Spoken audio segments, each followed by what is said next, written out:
Sleeping Beauty, a fairy tale by the Brothers Grimm. In times past there lived a king and queen who said to each other every day of their lives, "Would that we had a child," and yet they had none. But it happened once that when the queen was bathing, there came a frog out of the water, and he squatted on the ground and said to her, "Thy wish shall be fulfilled. Before a year has gone by, thou shalt bring a daughter into the world." And as the frog foretold, so it happened. And the queen bore a daughter so beautiful that the king could not contain himself for joy, and he ordained a great feast. Not only did he bid to it his relations, friends, and acquaintances, but also the wise women, that they might be kind and favorable to the child. There were 13 of them in his kingdom, but as he had only provided 12 golden plates for them to eat from, one of them had to be left out. However, the feast was celebrated with all splendor, and as it drew to an end, the wise women stood forward to present to the child their wonderful gifts. One bestowed virtue, one beauty, a third riches, and so on, whatever there is in the world to wish for. And when 11 of them had said their say, in came the uninvited 13, burning to revenge herself, and without greeting or respect, she cried with a loud voice, "In the 15th year of her age, the princess shall prick herself with a spindle, and shall fall down dead." And without speaking one more word, she turned away and left the hall. Everyone was terrified at her saying when the 12th came forward, for she had not yet bestowed her gift. And though she could not do away with the evil prophecy, yet she could soften it. So she said, "The princess shall not die, but fall into a deep sleep for 100 years." Now the king, being desirous of saving his child even from this misfortune, gave commandment that all the spindles in his kingdom should be burned up.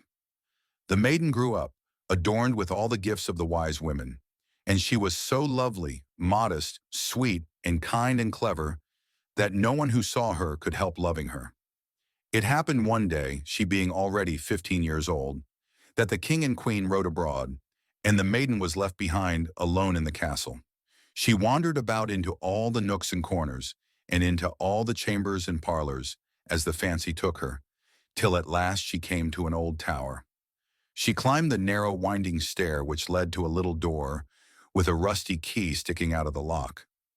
She turned the key and the door opened, and there in the little room sat an old woman with a spindle, diligently spinning her flax. "Good day, mother," said the princess. "What are you doing?" "I am spinning," answered the old woman, nodding her head. "What thing is that twists round so briskly?" asked the maiden. And taking the spindle into her hand, she began to spin. But no sooner had she touched it than the evil prophecy was fulfilled, and she pricked her finger with it. In that very moment she fell back upon the bed that stood there, and lay in a deep sleep. And this sleep fell upon the whole castle. The king and queen, who had returned and were in the great hall, fell fast asleep, and with them the whole court.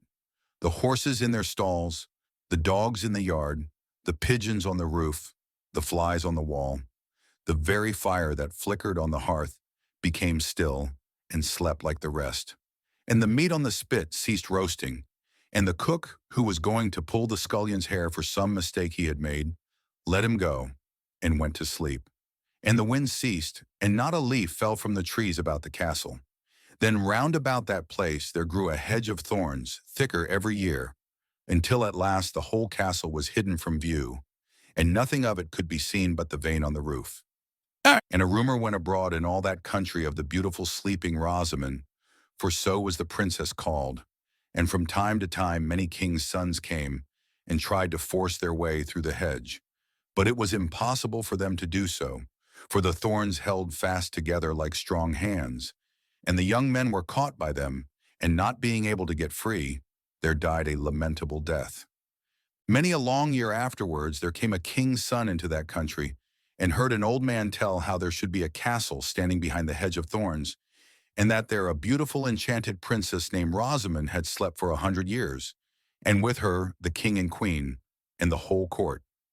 The old man had been told by his grandfather that many kings' sons had sought to pass the thorn hedge, but had been caught and pierced by the thorns, and had died a miserable death. Then said the young man, "Nevertheless, I do not fear to try. I shall win through and see the lovely Rosamond." The good old man tried to dissuade him, but he would not listen to his words. For now the 100 years were at an end, and the day had come when Rosamond should be awakened. When the prince drew near the hedge of thorns, it was changed into a hedge of beautiful large flowers, which parted and bent aside to let him pass, and then closed behind him in a thick hedge. When he reached the castle yard, he saw the horses and brindled hunting dogs lying asleep, and on the roof the pigeons were sitting with their heads under their wings. And when he came indoors, the flies on the wall were asleep. The cook in the kitchen had his hand uplifted to strike the scullion, and the kitchen maid had the black fowl on her lap ready to pluck.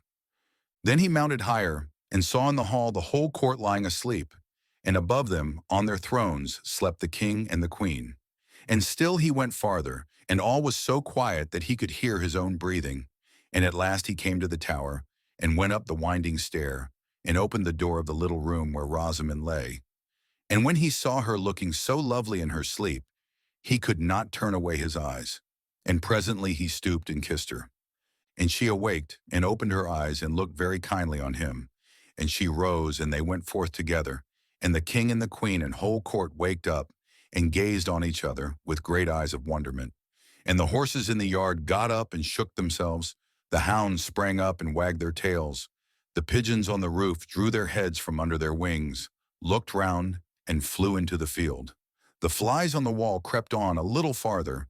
The kitchen fire leapt up and blazed, and cooked the meat. The joint on the spit began to roast. The cook gave the scullion such a box on the ear that he roared out, and the maid went on plucking the fowl. Then the wedding of the prince and Rosamond was held with all splendor, and they lived very happily together until their lives' end.